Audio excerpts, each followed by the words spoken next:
बोलिए अम्बे मैया की जय। बहुत ही सुंदर एक छोटा सा माता रानी का भजन है।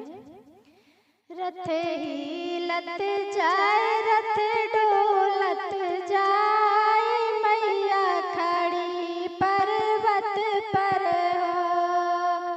रथ हिलत जाए रथ डोलत जाए मैया खड़ी पर्वत पर हो। जबे मोरे मैया के चुकल सिनुरवा, जबे मोरे मैया के चुकल सिनुरवा, चुकल सिनुरवा हो चुकल सिनुरवा। पटहरवा बोलाओ पटहरवा बोलाओ मैया खड़ी है पर्वत पर हो।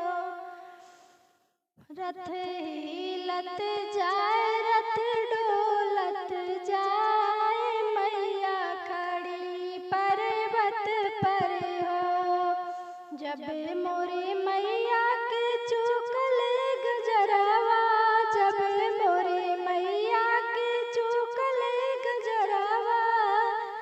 मालिया बोलाओ मलिया बोलाओ मैया खड़ी पर्वत पर हो। रथ हिलत जाए रथ डोलत जाए मैया खड़ी पर्वत पर हो। जब मोरे मैया के चुकल चुनरिया, जब मोरे मैया के चुकल चुनरिया।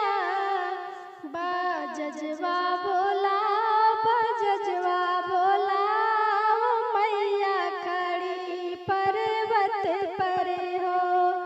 रथ हिलत जाए रथ डोलत जाए मैया खड़ी पर्वत पर हो। जब मोरे मैया के छूटे पैजनिया, जब मोरे मैया की टूटे पैजनिया। सोनरवा बोला सोनरवा बोला मैया खड़ी पर्वत पर हो। रथ हिलत जा